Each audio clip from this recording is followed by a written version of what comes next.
Hello বন্ধুরা, কেমন আছো সবাই? আমার নতুন একটা ব্লগে তোমাদেরকে অনেক ওয়েলকাম জানাই। তো দেখো, আমরা এয়ারপোর্ট থেকে বেরিয়ে পড়েছি।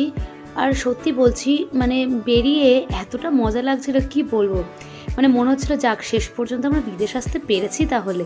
আর দেখো এখানকার রাস্তাঘাটগুলো কি সুন্দর, আর পাশে না পুরো সবুজ ঘাস আর ফুল দিয়ে সাজানো, চারিদিকে শুধু ফুল আর ফুল। আমি ভাবতেই পারিনি যে দুবাইয়ের মাটিতে এসে এরকম এত সুন্দর সুন্দর ফুল দেখতে পারবো।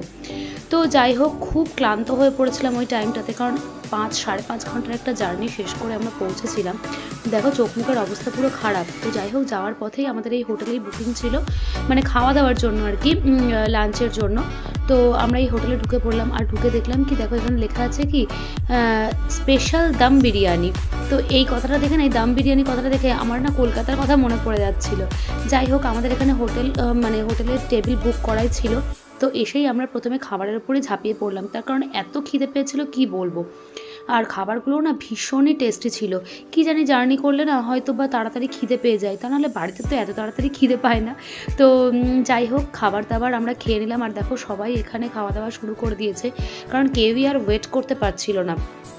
যাই হোক, খাওয়া দাওয়াগুলো ভীষণই টেস্টি ছিল। আর খাওয়া দাওয়া শেষে আমরা আবার বেরিয়ে পড়লাম।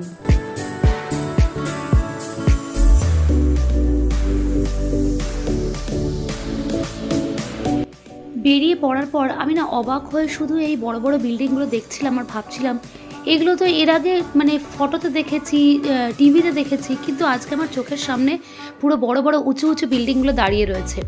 এত ভালো লাগছিল দেখে, আর শুধু ভাবছিলাম যে কীভাবে তৈরি করেছে না এই বিল্ডিংগুলো, কি সুন্দর, পুরো ছবির মতো লাগছিল আমার সামনে যেন এগুলো। আর এই দেখো পাশেই চলে গেল একটা রিংয়ের মতন, এটা হচ্ছে ফিউচার মিউজিয়াম। যাই হোক, ওপর দিয়ে চলে গেছে মেট্রোর যে তোমার লাইন, কি সুন্দর না। এখানকার মেট্রো স্টেশনের নামগুলো খুব সুন্দর সুন্দর, ম্যাক্স, তারপরে আরও কত কী। আর এই যে ড্রাইভার আঙ্কেল তখন দেখাচ্ছিলেন যে এই হোটেলটাতে না, যে শ্রীদেবী মারা গেছিলেন দুবাইয়ের হোটেলে, তো এটা হচ্ছে সেই হোটেলটা। আর কি বলবো, আমার তো এই সমস্ত দেখে পুরো মাথায় ঘুরে যাচ্ছিল একদম, ভাবছিলাম কোথায় চলে এসেছি এটা।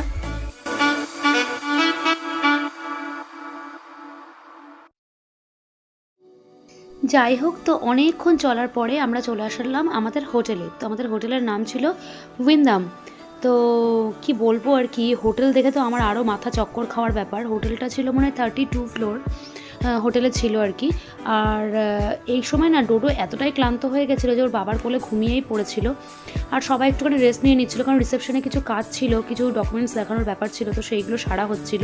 আর আমরা ততক্ষণ ওয়েট করছিলাম যে কতক্ষণ আমাদের রুমে যাব।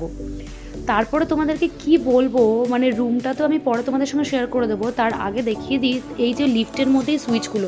আমার দেখে তো পুরো অবাক লাগছিলো, ওরে বাপরে বাপ, এত সুইচ। আর আমরা দেখো 13 ফ্লোরে ছিলাম। তোমার দেখে নিশ্চয়ই বুঝতে পারলে যে 13 ফ্লোরের বাটনটা হচ্ছে দাবানো ছিল। তো আমরা চলে আসলাম আমাদের ফ্লোরে। যাই হোক, এটা ছিল একটা 5 স্টার হোটেল, জীবনে প্রথম একটা 5 স্টার হোটেলে আসলাম। তো বুঝতেই পারছো আমার চক্ষু তো পুরো চড়ক গাছ, আর পুরো মাথা ঘুরে যাওয়ার মতন অবস্থা। জানি না সবার এটা হয় নাকি, তবে আমার এটা হয়েছিল। আর এত পরিষ্কার পরিচ্ছন্ন, এত মানে কি বলবো আর কি, যতটাই বলবো ততটাই কম বলা হবে।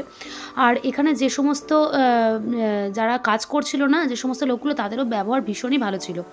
আর আমরা ঢুকে পড়লাম এই দেখো আমাদের রুমে। তো রুমে ঢোকার পর না নিজের একটু শান্তি লাগছিল, মনে হচ্ছিলো যেন যাক বাবা, এবার একটু ফ্রেশ হতে পারবো, এবার একটু রেস্ট নিতে পারবো।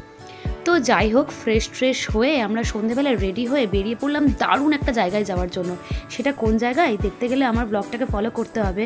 আর তোমাদেরকে বলছি, নেক্সট যে ব্লগগুলো আছে সেগুলো দুবাইয়ের সমস্ত জায়গাগুলো তোমাদের সঙ্গে শেয়ার করে দেবো, কোথায় কোথায় আমরা গেছি, কি করলাম না করলাম। তবে এই যে দেখছো, এখন আমরা বেরিয়ে যাবো এমন একটা সুন্দর জায়গায়, যেটা দেখলে তোমাদেরও খুব ভালো লাগবে।